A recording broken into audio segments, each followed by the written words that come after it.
ആരാണ് world wide father of green revolution എന്ന് അറിയപ്പെടുന്നത്? ഇന്ദിരാഗാന്ധി എന്താ പറഞ്ഞു നിർത്തിയത്? ഇന്ദിരാഗാന്ധി പറഞ്ഞ സ്ഥലത്ത് നമ്മൾ നിർത്തിയത്. ഇന്ദിര പറഞ്ഞു ഗരീബി ഹട്ടാവോ, പട്ടിണി മാറ്റൂ, പട്ടിണി മാറ്റൂ. പക്ഷേ അപ്പൊ എന്ത് പറ്റുന്നു? നമസ്കാരം, CC ബാങ്കിലേക്ക് എല്ലാവർക്കും സ്വാഗതം. നമ്മൾ 5 ഇയർ പ്ലാൻ പഠിച്ചുകൊണ്ടിരിക്കുകയായിരുന്നു. അതിന്റെ ഫസ്റ്റ് പാർട്ട് കഴിഞ്ഞു. 5 ഇയർ പ്ലാൻ, അഞ്ചാമത്തെ 5 ഇയർ പ്ലാൻ നമ്മൾ നോക്കിയതാണ്. അവിടെ വരെ കാര്യങ്ങൾ നിങ്ങൾക്ക് മനസ്സിലായിട്ടുണ്ടാവും എന്ന് വിചാരിക്കുന്നു. തന്നെയല്ല, ഞാൻ പറഞ്ഞിരുന്നു നിങ്ങൾക്ക് ഇനിയും ഇതിന്റെ കണ്ടിന്യൂവേഷൻ വേണമെങ്കിൽ കമന്റ് ചെയ്യണമെന്ന് പറഞ്ഞിരുന്നു. ഒരുപാട് കുട്ടികൾ കമന്റ് ചെയ്തിട്ടുണ്ട്. അതിന്റെ ഭാഗമായിട്ട് നമുക്ക് സെക്കൻഡ് പാർട്ട് കാണാം. ഇതൊക്കെ നമ്മൾ ചെയ്യുന്ന എന്തിനു വേണ്ടിയിട്ടാ? ഇത് PSCക്ക് വേണ്ടി പഠിക്കുന്നൊന്നുമല്ല. എൻ്റെ ഈ കണ്ടന്റില് CSEB പരീക്ഷകൾക്ക് അല്ലെങ്കിൽ ബാങ്ക് പരീക്ഷകൾക്കുള്ള ടോപ്പിക്കുകൾ അല്ലെങ്കിൽ അതിന് ചോദിക്കുന്ന രീതിയിലുള്ള കണ്ടന്റ് ഞാൻ സെറ്റ് ചെയ്തിട്ടുള്ളത്. അതിന്റെ ക്വസ്റ്റ്യൻസ് നിങ്ങൾ ഞാൻ ആദ്യം കാണിച്ചിരുന്നു. അതുകൊണ്ട് ഫസ്റ്റ് പാർട്ട് കാണാത്തവർ എന്ത് ചെയ്യുക? ഫസ്റ്റ് പാർട്ട് കാണുക. ഓക്കെ, നമ്മൾ ഇവിടെ എന്ത് ചെയ്യുന്നുണ്ടാവും? ഇനി ബാക്കിയുള്ളത് പറയുന്നുണ്ടാവും. ഇനി പറയാനുള്ള 5 ഇയർ പ്ലാനെ പറ്റിയിട്ടുള്ള, പഞ്ചവത്സര പദ്ധതികളെ പറ്റിയിട്ടുള്ള കൂടുതൽ ഡീറ്റെയിൽസ് പറയുന്നുണ്ടാവും. ഇന്നത്തോടുകൂടി പഞ്ചവത്സര പദ്ധതി തീരും. ഇതിന്റെ അടുത്തൊരു പാർട്ടിൽ നമ്മൾ നീതി ആയോഗിനെ പറ്റി പറയുമ്പോൾ പ്ലാനിംഗ് കമ്മീഷൻ, നീതി ആയോഗ് എന്ന് പറയുന്ന ചാപ്റ്റർ പൂർണ്ണമാവും. ഇതിന് ഇനി വേറെ എവിടെയും പോകേണ്ട വരില്ല. പരീക്ഷയ്ക്ക് വേണ്ട എല്ലാ കാര്യങ്ങളും കവർ ചെയ്തിട്ടുണ്ട്. അതാണ് ഞാൻ നിങ്ങൾക്ക് തരുന്ന ഉറപ്പ്. അതായത് വളരെ സ്ട്രക്ചറലായിട്ട്, സിസ്റ്റമാറ്റിക് ആയിട്ട് 5 ഇയർ പ്ലാൻ, പഞ്ചവത്സര പദ്ധതി പഠിച്ചു തീർക്കുക. ഇനി പുറത്തേക്കൊന്നും പോകേണ്ട വരാതിരിക്കുക. ആ ഒരു ലെവലിലുള്ള പഠനമാണ് നമ്മൾ ഉദ്ദേശിക്കുന്നത്. സോ ഇതാ നമ്മുടെ റിസൾട്ടാണ്. ഞാൻ ഇവിടെ കൂടുതൽ പറയുന്നില്ല, എല്ലാവർക്കും അറിയാവുന്ന കാര്യമാണ്. നമുക്ക് പഠിക്കാൻ പോവാം. സോ നമ്മൾ ഫസ്റ്റ് 5 ഇയർ പ്ലാനിൽ എന്താ പറഞ്ഞിരുന്നത്? ഫസ്റ്റ് 5 ഇയർ പ്ലാനിൽ നമ്മൾ എന്തിന് ഊന്നൽ കൊടുത്തു എന്ന് പറഞ്ഞു? കൃഷിക്ക് ഊന്നൽ കൊടുത്തു എന്ന് പറഞ്ഞു. സെക്കൻഡ് 5 ഇയർ പ്ലാൻ ആയപ്പോൾ അത് ഇൻഡസ്ട്രി ആയി. തേർഡ് 5 ഇയർ പ്ലാനിൽ നമ്മൾ സെൽഫ് റിലയൻസ്, സ്വയം പര്യാപ്തത എന്ന് പറയുന്ന ടേമിലേക്ക് കടന്നു. ശേഷം ഈ സ്വയം പര്യാപ്തത എന്ന് പറയുന്ന സാധനം കൈവരിക്കാൻ വേണ്ടി നമ്മൾ എന്താ ചെയ്യുന്നത്? ഗ്രീൻ റെവല്യൂഷൻ, ഹരിത വിപ്ലവം. അപ്പൊ ഈ ഗ്രീൻ റെവല്യൂഷൻ എന്ന് പറയണ കേൾക്കുമ്പോൾ വെറുതെ ആബ്സെന്റ് മൈൻഡഡ് ആയിട്ട് കേൾക്കരുത് കേട്ടോ. ഗ്രീൻ റെവല്യൂഷൻ എന്ന് പറയുമ്പോൾ നിങ്ങളുടെ മനസ്സിലേക്ക് വരേണ്ടത് ആരാണ് ഗ്രീൻ റെവല്യൂഷന്റെ ഫാദർ? MS സ്വാമിനാഥൻ. ഇനി ആരാണ് ഇന്റർനാഷണലി അക്ലെയിംഡ്? അത് ഗ്രീൻ റെവല്യൂഷൻ ഇപ്പൊ ഇന്ത്യയിലോ ഓക്കെ സമ്മതിച്ചു. ആരാണ് world wide father of green revolution എന്ന് അറിയപ്പെടുന്നത്? കണ്ടുപിടിച്ചുകൊണ്ട് വരിക, താഴെ കമന്റ് ചെയ്യുക. നമ്മൾ എന്തൊരു വാക്ക് കേൾക്കുമ്പോഴും, ഇപ്പൊ ബക്രാനങ്കൽ ഡാം എന്ന് കേട്ടു, എന്ത് കേൾക്കുമ്പോഴും അതിനെ പറ്റിയിട്ട് ഒന്ന് ജസ്റ്റ് ഒന്ന് ഗൂഗിൾ ചെയ്ത് നോക്കുക. ഈ ഗൂഗിൾ ചെയ്ത് നോക്കുമ്പോഴുള്ള ഗുണം എന്താ അറിയോ? ഞാനായിട്ട് കണ്ടുപിടിച്ചത് ഞാൻ എപ്പോഴും ഓർത്തിരിക്കും. സോ അങ്ങനെ കണക്റ്റഡ് സാധനോട് ജസ്റ്റ് ഒന്ന് നോക്കി വെക്കുക. CSE പരീക്ഷ എന്റെ മുകളിൽ ചോദിക്കില്ല, ജസ്റ്റ് ഒന്ന് നോക്കി മാത്രം വയ്ക്കുക, എവിടെയെങ്കിലും ഒന്ന് നോട്ട് ചെയ്തിടുക. ഓക്കെ, സോ അടുത്തത് അഞ്ചാമത്തെ 5 ഇയർ പ്ലാന് ശേഷം വന്നത് റോളിംഗ് പ്ലാൻ ആണ്. മൊറാർജി ദേശായി ആയിരുന്നു അപ്പോഴത്തെ ചെയർപേഴ്സൺ അല്ലെങ്കിൽ PM. ഇനി ഇവിടെ എന്താ സംഭവിച്ചതെന്നറിയോ? പെട്ടെന്ന് ഗവൺമെന്റ് മാറി. അതുവരെ ഇന്ദിരാഗാന്ധി ആയിരുന്നു ഗരീബി ഹട്ടാവോയും പറഞ്ഞിട്ടിരുന്ന് ഇന്ദിരാഗാന്ധിയുടെ കഥ പോലെ പറഞ്ഞ് നമ്മൾ അവസാനിപ്പിച്ചേ. അതുകൊണ്ട് ഈ ക്ലാസ് കാണാത്തവർ നിർബന്ധമായിട്ട് കാണാട്ടോ. പാർട്ട് 1 കാണാത്തവർക്ക് ഇവിടെ വരുമ്പോ കണ്ടിന്യൂറ്റി പോവും. നമ്മൾ നിർത്തിയത് എവിടെയാ? ഇന്ദിരാഗാന്ധി പറഞ്ഞ സ്ഥലത്താണ് നിർത്തിയേ. ഇന്ദിരാഗാന്ധി എന്താ പറഞ്ഞത്? ഇന്ദിരാഗാന്ധി പറഞ്ഞ സ്ഥലത്ത് നമ്മൾ നിർത്തിയത്. ഇന്ദിര പറഞ്ഞു ഗരീബി ഹട്ടാവോ, പട്ടിണി മാറ്റൂ, പട്ടിണി മാറ്റൂ. പക്ഷെ അപ്പൊ എന്ത് പറ്റുന്നു? ആ സമയത്ത് ഇന്ത്യയിൽ ഒരുപാട് പ്രശ്നങ്ങൾ ഉണ്ടാവുകയാണ്. ആ ഗവൺമെന്റ് താഴെ പോയി, പുതിയൊരു ഗവൺമെന്റ് വരികയാണ്, ജനതാ ഗവൺമെന്റ് വരികയാണ്. അതിന്റെ PM ആയിരുന്നു മൊറാർജി ദേശായി. ഓക്കെ, മൊറാർജി ദേശായി വന്നിട്ട് പറയുന്നു ഇനി 5 ഇയർ പ്ലാൻ ഒന്നും വേണ്ട, പകരം എൻ്റെ പുതിയൊരു ഐഡിയ ഉണ്ട്. എന്നാ? Rolling plan. ഈ 2 കൊല്ലമുള്ള കണ്ടോ, ഈ 2 കൊല്ലമുള്ള റോളിംഗ് പ്ലാൻ ആണ് ഇനി മുതൽ അങ്ങോട്ട്. പുള്ളിക്ക് ഈ ഐഡിയ എവിടെ നിന്നാ കിട്ടിയേ? ആ ബുക്കാണ് ഏഷ്യൻ ഡ്രീംസ്. ചോദിക്കാൻ സാധ്യതയുള്ള ക്വസ്റ്റ്യൻ ആണ്, PYQ ആണ്, ചോദിക്കാൻ സാധ്യതയുള്ളതാണ് ഏഷ്യൻ ഡ്രീംസ് എന്ന് പറയുന്ന ബുക്ക്. ആരാ എഴുതിയത്? ഗുണാർ മിർഡൽ എഴുതിയ ഏഷ്യൻ ഡ്രീംസ് എന്ന ബുക്കിൽ നിന്നാണ് പുള്ളിക്ക് ഐഡിയ കിട്ടിയത്. പക്ഷെ എന്ത് പറ്റി? മൊറാർജി ദേശായി ഇൻട്രൊഡ്യൂസ് ചെയ്തെങ്കിലും 1980 വീണ്ടും ഇലക്ഷൻ സംഭവിക്കുകയും ഈ ഗവൺമെന്റ് താഴെ പോവുകയും ചെയ്തു. ഈ പറയുന്ന പരിപാടി വേണ്ട എന്ന് വെച്ചു. എന്താ പറയാ? തുടക്കത്തിൽ തന്നെ ആ പരിപാടി അങ്ങ് വേണ്ട എന്ന് വെച്ചു. പിന്നെ കുഴപ്പമില്ലല്ലോ. അപ്പൊ റോളിംഗ് പ്ലാൻ എപ്പോഴാന്ന് അറിഞ്ഞിരിക്കുക, ആരായിരുന്നു അപ്പോഴത്തെ PM എന്ന് അറിഞ്ഞിരിക്കുക, അത് വേണ്ടാന്ന് വെച്ചു. അത്രയേ ഉള്ളൂ, വേറെ പ്രത്യേകത ഒന്നുമില്ല. അതിനുശേഷം വീണ്ടും ഇന്ദിരാഗാന്ധിയാണ് ഭരണത്തിൽ വരുന്നത്. 6th 5 ഇയർ പ്ലാൻ പ്രത്യേകത വീണ്ടും പോവർട്ടി അലിവേഷൻ, എംപ്ലോയ്മെന്റ്, പിന്നെ IRDP, NREP, അതുപോലെ നബാർഡ് പോലെയുള്ള പുതിയ കുറെ ഇൻസ്റ്റിറ്റ്യൂഷൻസ് വന്നു. നാഷണൽ റൂറൽ എംപ്ലോയ്മെന്റ് പ്രോഗ്രാം വന്നു. ഓക്കെ, ഇങ്ങനെയുള്ള കുറച്ച് സാധനങ്ങൾ അവിടെ വന്നു. നിങ്ങൾക്ക് അത്രയും ഡെപ്തിൽ ചോദിക്കാറില്ല. 6ാമത്തെ 5 ഇയർ പ്ലാൻ ചോദിക്കാനുള്ള സാധ്യത കുറവാണ്. പക്ഷെ 7ാമത്തെ 5 ഇയർ പ്ലാൻ ആയപ്പോൾ രാജീവ് ഗാന്ധി എത്തി. ഇന്ദിരാഗാന്ധി സിഖുകാരുമായിട്ടുള്ള സിഖ് കലാപം, അങ്ങനെ കുറെ പ്രശ്നങ്ങൾ ഉണ്ടാവുന്നു. ഓപ്പറേഷൻ ബ്ലൂ സ്റ്റാർ ഒക്കെ ഉണ്ടാവുന്നു. ഇന്ദിരാഗാന്ധി മരണപ്പെടുന്നു. മകനായിട്ടുള്ള രാജീവ് ഗാന്ധി എന്താവുന്നു? പ്രൈം മിനിസ്റ്റർ ആവുന്നു. രാജീവ് ഗാന്ധി പ്രൈം മിനിസ്റ്റർ ആയപ്പോൾ അവിടെ വന്ന കോർ തീം എന്താ? Food, work, productivity. ഇത് ഇമ്പോർട്ടൻ്റ് ആണ്. ഈ സ്ലൈഡില് നിങ്ങളോട് ചോദിക്കാൻ പോകുന്ന ചോദ്യം 7th 5 year plan Rajeev Gandhi ടെക്നോളജിക്ക് വേണ്ടി അറിയപ്പെട്ട ഒരാളായിരുന്നു. ഇന്ത്യയിലെ IT വളർത്തിക്കൊണ്ടുവന്നത് Rajeev ഗാന്ധിയാണ്. So 7ാമത്തെ 5 year പ്ലാനിലാണ് Rajeev Gandhi വരുന്നത്. 6ാമത്തെ ചോദിക്കാൻ സാധ്യതയില്ല. റോളിംഗ് പ്ലാൻ എപ്പോഴാണെന്ന് ചോദിക്കാം. 6ാമത്തെ ചോദിക്കാനുള്ള സാധ്യത വളരെ കുറവാണ്. സ്പെസിഫിക് ആയിട്ടൊന്നുമില്ല. ഇപ്പോൾ ഗരീബി ഹട്ടാവ് പോലെ എന്തെങ്കിലും ഉണ്ടോ, അല്ലെങ്കിൽ ഗ്രീൻ റവല്യൂഷൻ പോലെ എന്തെങ്കിലും ഉണ്ടോ, അങ്ങനെയൊന്നും പറയാനില്ലാത്തതുകൊണ്ട് ചോദിക്കാൻ സാധ്യത കുറവാണ്. പക്ഷേ 7ാമത്തെ 5 ഇയർ പ്ലാൻ ചോദിക്കും. ഫുഡ്, വർക്ക്, പ്രൊഡക്ടിവിറ്റി, ഈ തീമിൽ വന്ന 5 ഇയർ പ്ലാൻ ഏതാന്ന്, പഞ്ചവത്സര പദ്ധതി ഏതാന്ന് ചോദ്യം വരും. ഓക്കെ, ഇത്രയേ ഉള്ളൂ ഈ സ്ലൈഡിന്റെ കഥ. മുന്നോട്ട് പോയാൽ അടുത്ത സ്ലൈഡിന് എന്താ പറയാനുള്ളത്? 8th 5 year plan Narasimha Rao. ഈ കഥയൊക്കെ അവിടെ നിൽക്കുമ്പോൾ എന്ത് പറ്റുന്നു? ഇപ്പൊ ഇന്ത്യക്ക് ഒരു അവസ്ഥയുണ്ട്. ഇപ്പൊ ഇന്ത്യയുടെ അവസ്ഥ എന്താ? ഹോർമോസ് കടലിടുക്ക് അടയ്ക്കപ്പെട്ടു. ഇസ്രായേൽ, പലസ്തീൻ, ഇറാൻ വാർ നടന്നുകൊണ്ടിരിക്കുക. ഇതൊക്കെ നടക്കുമ്പോൾ US അതിനകത്തുണ്ട്. ഇതൊക്കെ നടക്കുമ്പോൾ എന്താ പറ്റുക? ഈ ലോകത്തിന്റെ എക്കണോമിക് സ്റ്റെബിലിറ്റി, സമ്പദ് വ്യവസ്ഥ തകർന്നുകൊണ്ടേയിരിക്കുക. നമുക്ക് എനർജിക്ക് വേണ്ട ഗ്യാസ് ഇല്ലാത്ത അവസ്ഥ, പെട്രോൾ ഇല്ലാത്ത അവസ്ഥ, ഇതെല്ലാം നടന്നുകൊണ്ടിരിക്കുമ്പോൾ ഇന്ത്യ മൊത്തത്തില് സമ്പദ് വ്യവസ്ഥക്കൊന്ന് ആടി ഉലഞ്ഞ അവസ്ഥയാണ്. ഇതുപോലെ മുന്നേ വന്നിട്ടുണ്ട്. എപ്പോ? 1990 കാലത്തില് 1990 ഇനി അടുത്തൊരാഴ്ചക്കുള്ള ഗ്യാസോ അല്ലെങ്കിൽ അടുത്തൊരാഴ്ചക്കുള്ള പെട്രോൾ ഇല്ലാത്തൊരവസ്ഥ ഇന്ത്യക്ക് വന്നിരുന്നു. ഇന്ത്യയുടെ രൂപ അടിമുടി തകർന്നൊരവസ്ഥ വന്നിരുന്നു. അപ്പോ PM ആയിരുന്ന ആളാണ് ആര്? നരസിംഹറാവു. അപ്പോ ഇന്ത്യ കൊണ്ടുവന്ന ഒരു ആപ്തവാക്യമാണ് LPG reforms, liberalisation, privatisation, globalisation.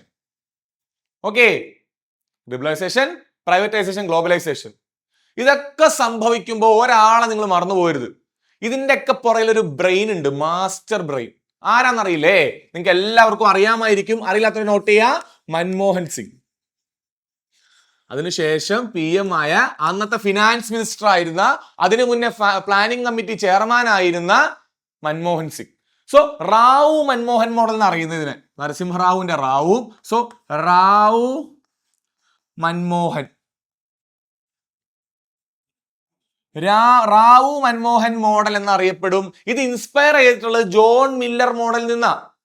ചുരുക്കം പറഞ്ഞ 1990-91 ഇന്ത്യ അടിമുടി തകരാൻ പോവാൻ വേണ്ടി ഇരുന്നപ്പോൾ മൻമോഹൻ സിംഗ് ഫിനാൻസ് മിനിസ്റ്റർ. ബുദ്ധിയുള്ള ആളാ, അറിയില്ലാത്ത ആളൊന്നുമല്ല, വിവരമുള്ള ആളാ. ലോകത്തിൽ അറിയപ്പെടുന്ന എക്കണോമിസ്റ്റിൽ ഒരാളാണ്. അദ്ദേഹമായിരുന്നു നമ്മുടെ ഫിനാൻസ് മിനിസ്റ്റർ.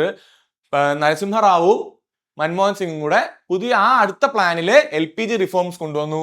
അതുപോലെ ന്യൂ എക്കണോമിക് പോളിസി എന്ന് വിളിക്കുക, ന്യൂ എക്കണോമിക് പോളിസി കൊണ്ടുവന്നു. PM റോസ്ഗാർ യോജന പോലുള്ള സ്കീമുകൾ കൊണ്ടുവന്നു. ഇതിൽ നിന്ന് ചോദ്യം ഉറപ്പിക്കാം. ഈ 8ാമത്തെ 5 ഇയർ പ്ലാൻ വളരെ ഇമ്പോർട്ടന്റ് ആണ്. ചോദ്യം ചോദിക്കാൻ സാധ്യത വളരെ കൂടുതലാണ്. നോട്ട് ചെയ്ത് വെക്കുക. ഞാൻ ഈ പറയുന്ന കഥ ഓർത്ത് വെച്ചാൽ മതി. ഓക്കെ, അടുത്ത 5 ഇയർ പ്ലാൻ വരുമ്പോഴത്തേക്കും ആള് മാറി. അടൽ ബിഹാരി വാജ്പേയി ആണ്. അവിടെ നമ്മൾ നോക്കുന്നത് growth with social justice and equality എന്ന് പറയുന്ന കൺസെപ്റ്റ് ആണ്. Growth with social justice and equality. അവിടെ നമ്മൾ അത്യാവശ്യം സ്വയം പര്യാപ്തരായി. നമുക്ക് അത്യാവശ്യം ഇൻഡസ്ട്രി വന്നു, അത്യാവശ്യം കൃഷി വന്നു, IT ഡെവലപ്പ് ചെയ്തു. നമ്മുടെ സമ്പദ് വ്യവസ്ഥ വലിയ തെറ്റില്ലാതെ പോകുന്ന ഒരു അവസ്ഥ. ഇനി നമുക്ക് സോഷ്യൽ വെൽഫെയറിനെ പറ്റി ചിന്തിക്കാം. അത് ഭക്ഷണം കിട്ടി, വസ്ത്രം കിട്ടി, പാർപ്പിടം കിട്ടി, ഇൻഡസ്ട്രി വന്നു, കൃഷിയെല്ലാം ഓക്കെയാണ്. ഇനി നമുക്ക് ജസ്റ്റിസിനെ പറ്റി ചിന്തിക്കാം. ഓക്കെ, ഇനി നമുക്ക് ആൾക്കാരുടെ വെൽഫെയറിനെ പറ്റി ചിന്തിക്കാവുന്ന അവസ്ഥ എത്തി. അത് എപ്പോഴാണ് എത്തുന്നത്? 9ാമത്തെ 5 ഇയർ പ്ലാനില്ല. നമ്മൾ ഏകദേശം രക്ഷപ്പെട്ടു. ഇനി മറ്റുള്ളവരുടെ രക്ഷപ്പെടുത്താം. നമ്മുടെ ജനങ്ങളുടെ ബാക്കി ആവശ്യങ്ങൾ കൂടെ കാണാം. അങ്ങനത്തെ അവസ്ഥ എത്തുന്ന 8ാമത്തെ 5 ഇയർ പ്ലാനിലാണ് അടൽ ബിഹാരി വാജ്പേയി.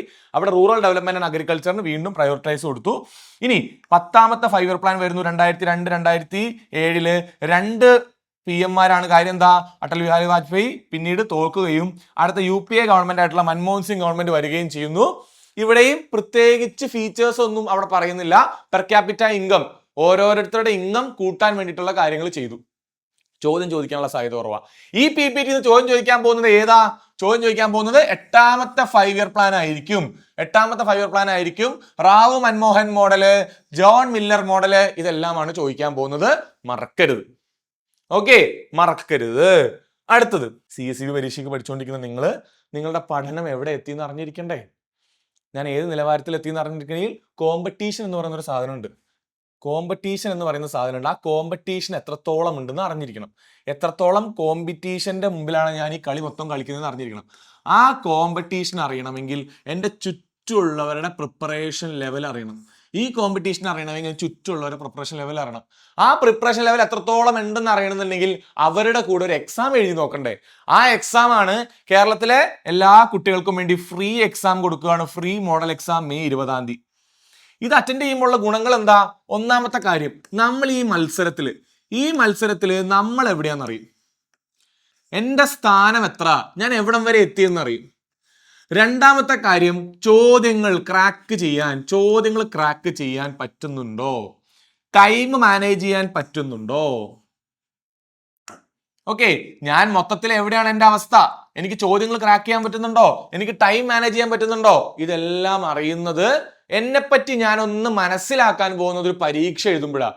അത് ഞാനും ഒരു 10 കുട്ടികൾ എഴുതുന്ന പരീക്ഷയെ പറ്റിയല്ല നമ്മൾ സംസാരിക്കുന്നത്. കേരളത്തിലെ CSEB പഠിക്കുന്ന കുട്ടികൾക്കുള്ള ഫ്രീ എക്സാമാ.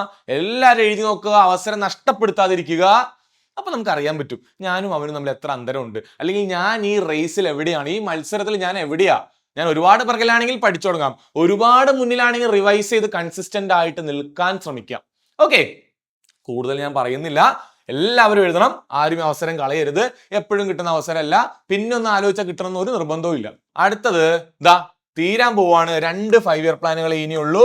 11th 5 ഇയർ പ്ലാനും 12th 5 ഇയർ പ്ലാനും. ഈ 11th 5 ഇയർ പ്ലാനിലും 12th 5 ഇയർ പ്ലാനിലും പ്രത്യേകത, ചോദിക്കാറുള്ള കാര്യം മാത്രം പറയുകയാണെങ്കിൽ ഈ തീമാണ് പൊതുവെ ചോദിക്കാറ്. അതായത് മൻമോഹൻ സിംഗ് ആണ് രണ്ടിന്റെയും ആള്. 2007, 2012, 2018, 2017. പക്ഷെ 2015 ആയപ്പോഴേക്കും നീതി ആയോഗ് വന്ന് ഈ പരിപാടി മൊത്തം പെട്ടിയിലായിട്ടോ. പ്ലാനിംഗ് കമ്മീഷനെ അവര് ഒരു കുഴി കുത്തി അടച്ചുമൂടി നീതി ആയോഗ് തുടങ്ങി. സോ പ്രത്യേകം സംഭവിച്ചല്ല. പക്ഷേ 2 വാക്കുകൾ അവിടെ വന്നേ. ഏതാ? 11th 5 year plan. ഞാൻ പറഞ്ഞില്ലേ, ഇപ്പൊ അത്യാവശ്യം ഫണ്ടായി, അത്യാവശ്യം കൃഷി വന്നു, ആളുകളുടെ അത്യാവശ്യം ഉയർന്നു വന്നു, ദരിദ്രത്തിൽ നിന്ന് കുറച്ച് കയറി വന്നു. ഇപ്പൊ നമ്മൾ ആലോചിക്കുന്നത് ആൾക്കാരുടെ വെൽഫെയർ ആലോചിക്കുന്നത്. Rapid and more inclusive growth. എല്ലാവരെയും ഒരുമിച്ച് കൊണ്ടുപോകണം ഗ്രോത്ത്. പാവപ്പെട്ടവനെയും, എല്ലാ മതത്തിലുള്ളവരെയും, പൈസ ഉള്ളവനെയും പൈസ ഇല്ലാത്തവനെയും, APLകാരനെയും BPLകാരനെയും, എല്ലാവരെയും, ഡിപ്രസ്ഡ് ക്ലാസിനെയും PWBDനെയും സ്ത്രീകളെയും ട്രാൻസ്ജെൻഡേഴ്സിനെയും എല്ലാവരെയും ഒരുമിച്ച് കൊണ്ടുപോകുന്ന ഇൻക്ലൂസീവ് ഗ്രോത്തിനെ പറ്റി സംസാരിക്കുന്നത് 11th 5 year പ്ലാനിലാണ്. Inclusive growth 11th 1+1 എല്ലാവരും കൂടി കൂട്ടുന്നു വിചാരിക്കും. ഞാൻ മാത്രമല്ല, ഞാനും വേണം, നീയും വേണം. ഇൻക്ലൂസീവ് ഗ്രോത്തിനെ പറ്റി സംസാരിക്കുന്നത് 11th 5 ഇയർ പ്ലാൻ. എങ്ങനെ ഓർത്തിരിക്കും? 11 1+1 ഇങ്ങനെ ഓർത്ത് വയ്ക്കുക. 11th 5 year plan. ഞാൻ മാത്രം പോരാ, നീയും വേണം. Inclusive growth, rapid and inclusive growth, ഒരുമിച്ചുള്ള വളർച്ച. അടുത്തത് 12th 5 ഇയർ പ്ലാനിൽ എന്താ സംഭവിക്കുന്നത്? Faster, more inclusive and sustainable growth. വാക്ക് മാറി. അതായത് 11th 5 ഇയർ പ്ലാനിൽ നമ്മൾ എന്ത് പറഞ്ഞു? 11th 5 ഇയർ പ്ലാനിൽ ഇൻക്ലൂസീവ് ഗ്രോത്ത് എന്ന് പറഞ്ഞു. 11th 5 ഇയർ പ്ലാനിൽ നമ്മൾ ഇൻക്ലൂസീവ് ഗ്രോത്ത് എന്ന് പറഞ്ഞു. അടുത്തത്, പേനയുടെ കളർ ഒന്ന് മാറ്റാം. ഇൻക്ലൂസീവ് ഗ്രോത്തും അതുപോലെ തന്നെ വേഴ്സസ് സസ്റ്റൈനബിൾ അല്ലെങ്കിൽ സസ്റ്റൈനബിൾ ഗ്രോത്ത്. എന്താ വ്യത്യാസം? ഇൻക്ലൂസീവ് എന്ന് പറഞ്ഞാൽ ഞാനും വേണം, അവനും വേണം, എല്ലാവരും ഒരുമിച്ച് വളരുക. സസ്റ്റൈനബിൾ എന്ന് പറയുമ്പോഴോ സുസ്ഥിര വികസനം. ഈ തലമുറ മാത്രമല്ല, അടുത്ത തലമുറയും കൂടി ആലോചിക്കണം. നമ്മുടെ നദികളിലേക്ക് നമ്മൾ വേസ്റ്റ് തള്ളിയിട്ട് നമ്മൾ സുഖിച്ചിരിക്കും. അടുത്ത തലമുറയ്ക്ക് എന്താ ബാക്കിയുള്ളത്? നമ്മുടെ എർത്തിനെ, നമ്മുടെ ഭൂമിയെ, നമ്മുടെ പ്രകൃതിയെ നമ്മൾ വേണ്ട പോലെ ഉപയോഗിക്കില്ല. നമ്മൾ നമ്മുടെ തലമുറയെ മാത്രം ചിന്തിച്ചു കഴിഞ്ഞാൽ അടുത്ത ജനറേഷൻ എങ്ങനെ ജീവിക്കും? ആ ബുദ്ധിമുട്ട് വരാതിരിക്കാൻ വേണ്ടി സസ്റ്റൈനബിൾ ഗ്രോത്ത് എന്ന് പറയുന്ന ഒരു വാക്ക് വരുന്നു. ഓക്കെ, സോ ഇവിടെ ചോദിക്കാൻ പോകുന്നത് തീമാണ്. 2015 നീതി ആയോഗ് വന്നതോടുകൂടി ഈ പരിപാടി എല്ലാം അവസാനിച്ചു. പിന്നീട് നീതി ആയോഗ. അടുത്ത വീഡിയോ നീതി ആയോഗിനെ പറ്റിയിട്ടുള്ളതാ, മിസ് ചെയ്യരുത്. കമന്റ് ചെയ്താൽ മാത്രമേ ഞാൻ വീഡിയോ ചെയ്യുള്ളൂ, ഇല്ലെങ്കിൽ വീഡിയോ ചെയ്യില്ല. നിങ്ങൾ കണ്ടാൽ മാത്രമേ, നിങ്ങൾ ഫുള്ള് കണ്ടാൽ മാത്രമേ, കമന്റ് ചെയ്താൽ മാത്രമേ ഞാൻ വീഡിയോ ഉള്ളൂ. എനിക്ക് വേറെ പരിപാടികളുണ്ട്. നിങ്ങൾ കമന്റ് ചെയ്യും, വീഡിയോ ഞാൻ റെഡിയാ, പക്ഷെ നിങ്ങൾ ഇൻവോൾവ് ചെയ്യണം. ഫസ്റ്റ് PPT ഞാൻ ഇന്ന് പഠിപ്പിച്ചു തുടങ്ങിയ ഫസ്റ്റ് PPTയിൽ ചോദിക്കാൻ സാധ്യതയുള്ള റോളിംഗ് പ്ലാനും അതിനുശേഷം ചോദിക്കാൻ സാധ്യതയുള്ളതാ ഈ പറയുന്ന ഫുഡ് വർക്ക് പ്രൊഡക്ടിവിറ്റിയാണ്. സെക്കൻഡിൽ ചോദിക്കാൻ പോകുന്നത് 8th 5 ഇയർ പ്ലാനെ പറ്റിയിട്ടാണ്. ലിബറലൈസേഷൻ, പ്രൈവറ്റൈസേഷൻ, ഗ്ലോബലൈസേഷൻ, ഇതൊക്കെ എന്താണെന്ന് ജസ്റ്റ് ഒന്ന് ഗൂഗിൾ ചെയ്ത് നോക്കുക. ലിബറലൈസേഷൻ എന്ന് പറഞ്ഞാൽ എന്താ? ലൈസൻസ്, ഒരുപാട് ലൈസൻസും പ്രശ്നങ്ങളും എല്ലാം കുന്തവും കുടച്ചക്രം ആകെ പ്രശ്നങ്ങളായിട്ട് നമുക്ക് ഒരു സംരംഭം തുടങ്ങാൻ പറ്റാത്ത അവസ്ഥ ഉണ്ടായിരുന്നു, അതെടുത്ത് മാറ്റി. പ്രൈവറ്റൈസേഷൻ, ഗവൺമെന്റ് മാത്രമല്ല സ്വകാര്യ കമ്പനികളും ഇന്ത്യയിലേക്ക് വരാൻ തുടങ്ങി, സ്വകാര്യവൽക്കരണം വന്നു. ഗ്ലോബലൈസേഷൻ, ഇന്ത്യൻ സാധനങ്ങൾ മാത്രമല്ല, അമേരിക്കയിൽ നിന്നുള്ള സാധനം, ഗൾഫിൽ നിന്നുള്ള സാധനം എല്ലാം ഇറക്കുമതി ചെയ്തു. LPG റിഫോംസ്, ഈ മൂന്ന് കാര്യങ്ങൾ ചെയ്തതിനാണ് നമ്മൾ എന്ത് പറയുന്നത്? ന്യൂ എക്കണോമിക് പോളിസി എന്ന് പറയുന്നത്. NEP, new economic policy. New education policy അല്ല, new economic policy of 1991. Okay, ശരി. ഇനി ഒന്ന് ഓർത്തു വെക്കേണ്ട കാര്യം, പല മോഡലുകൾ ഇമ്പോർട്ടൻ്റ് ആണ്, വളരെ ഇമ്പോർട്ടൻ്റ് ആണ്. ചോദ്യം വരും, ഇവിടെ നിന്ന് ചോദ്യം വരും, ഇന്നല്ലെങ്കിൽ നാളെ, ഈ പരീക്ഷയ്ക്ക് അല്ലെങ്കിൽ അടുത്ത പരീക്ഷയ്ക്ക് വരും. വളരെ ഇമ്പോർട്ടൻ്റ് ആണ്, പഠിച്ചിട്ട് പോവുക. First 5 year plan Harrod Domar model, second 5 year plan PC Mahalanobis model, third 5 year plan Gadgil Yojana, 8th 5 year plan John Miller model. ഇതിന് നമ്മൾ റാവു മൻമോഹൻ മോഡൽ എന്നും വിളിക്കാറുണ്ട്. ഓക്കെ, സോ ഇത്രയും കാര്യങ്ങളാണ് നമുക്ക് 5 ഇയർ പ്ലാനിൽ പഠിക്കാനുള്ളത്. ഇനി മുന്നോട്ട് പോയി കഴിഞ്ഞാൽ നോക്കുക, നമ്മൾ നേരത്തെ പറഞ്ഞ പ്രീവിയസ് ഇയർ ക്വസ്റ്റ്യൻസ്, നമ്മൾ ഫസ്റ്റ് വീഡിയോന്റെ ആദ്യം ചെയ്ത പ്രീവിയസ് ഇയർ ക്വസ്റ്റ്യൻ ആണ്. ഓക്കെ, സോ നമുക്കൊരു ചോദ്യം നോക്കാം. ഈ ക്വസ്റ്റ്യൻ വായിച്ചു നോക്കിക്കോളൂ. Which 5 year plan is based on Mahalanobis model focusing heavily on rapid industrialisation formulated by world's famous Indian statistician PC Mahalanobis. ഈ മഹൽനോബിസിനെ പറ്റിയിട്ട് നമ്മൾ NCERTയുടെ ഒരു ക്ലിപ്പിംഗ് കണ്ടതാണ്. അദ്ദേഹത്തെ പറ്റി പഠിക്കണം എന്ന് ഞാൻ പറഞ്ഞതാണ്. ചോദ്യം ചോദിച്ചു. ഈ ചോദ്യം ചോദിച്ചാൽ എവിടുന്ന? NCERTയിലും SCERTയിലും ഇദ്ദേഹത്തെ പറ്റി ഡീറ്റെയിൽ ആയിട്ട് കൊടുത്തിട്ടുണ്ട്. ബാക്കി ആരെയും പറ്റി ഇത്ര ഡീറ്റെയിൽ ആയിട്ട് കൊടുത്തിട്ടില്ല. അപ്പൊ നിങ്ങൾ വിചാരിക്കരുത് എന്തിനാണ് ഇയാളെ പഠിക്കുന്നത്, ഇയാളെ പഠിച്ചാൽ മാത്രം പോരല്ലോ, അങ്ങനെയാണ് എല്ലാവരും പഠിക്കണ്ടേ. അങ്ങനെയല്ല എന്റെ പോയിന്റ്. ഇത് NCERTയിൽ പ്രത്യേകം എടുത്തു പറഞ്ഞിട്ടുള്ള ആളാണ് മഹൽനോബിസ് എന്ന് പറയുന്ന ആള്. സെക്കൻഡ് 5 ഇയർ പ്ലാനുമായിട്ട് ബന്ധമുള്ള ആളാണ്. ഫാദർ ഓഫ് ഇന്ത്യൻ പ്ലാനിങ് എന്നെല്ലാം അറിയപ്പെടുന്ന ഒരാളാണ്. ഓക്കെ, മുന്നോട്ട് പോയാൽ അടുത്ത ക്വസ്റ്റ്യൻ എന്താ? ഈ ക്വസ്റ്റ്യന്റെ ആൻസർ നോക്കിക്കോളൂ. B ആണ് ആൻസർ. പ്രീവിയസ് ഇയർ ക്വസ്റ്റ്യൻ ആണ്, CSEBക്ക് ചോദിച്ചൊരു ക്വസ്റ്റ്യൻ ആണ്. അടുത്തത്, the 5 year plan system was officially abolished 2015. നമ്മൾ ഓൾറെഡി പറഞ്ഞാണ് 2015ഓടുകൂടി 5 ഇയർ പ്ലാൻ എടുത്തു കളഞ്ഞു. പിന്നീട് വന്നത് നീതി ആയോഗ് ആണ്. വളരെ സിമ്പിൾ ആയിട്ടുള്ള ചോദ്യമാണ്. ചോദ്യത്തിന്റെ ഉത്തരം നീതി ആയോഗ്. ഓക്കെ, സോ ഇത്രയും കാര്യങ്ങളാണ് നമുക്ക് പഠിക്കാനുണ്ടായിരുന്നത്. ഈ നീതി ആയോഗിനെ പറ്റിയിട്ട് കുറച്ചുകൂടെ ഡീറ്റെയിൽ ആയിട്ടുള്ള ക്ലാസ് ആയിരിക്കും അടുത്ത ക്ലാസ്. ഇതിന്റെ പാർട്ട് 3 എന്ന് പറയുന്നത്. നിങ്ങൾ കമന്റ് ചെയ്യുക, താല്പര്യം ഉണ്ടെങ്കിൽ മാത്രമേ ഞാൻ വീഡിയോ എടുക്കുള്ളൂ.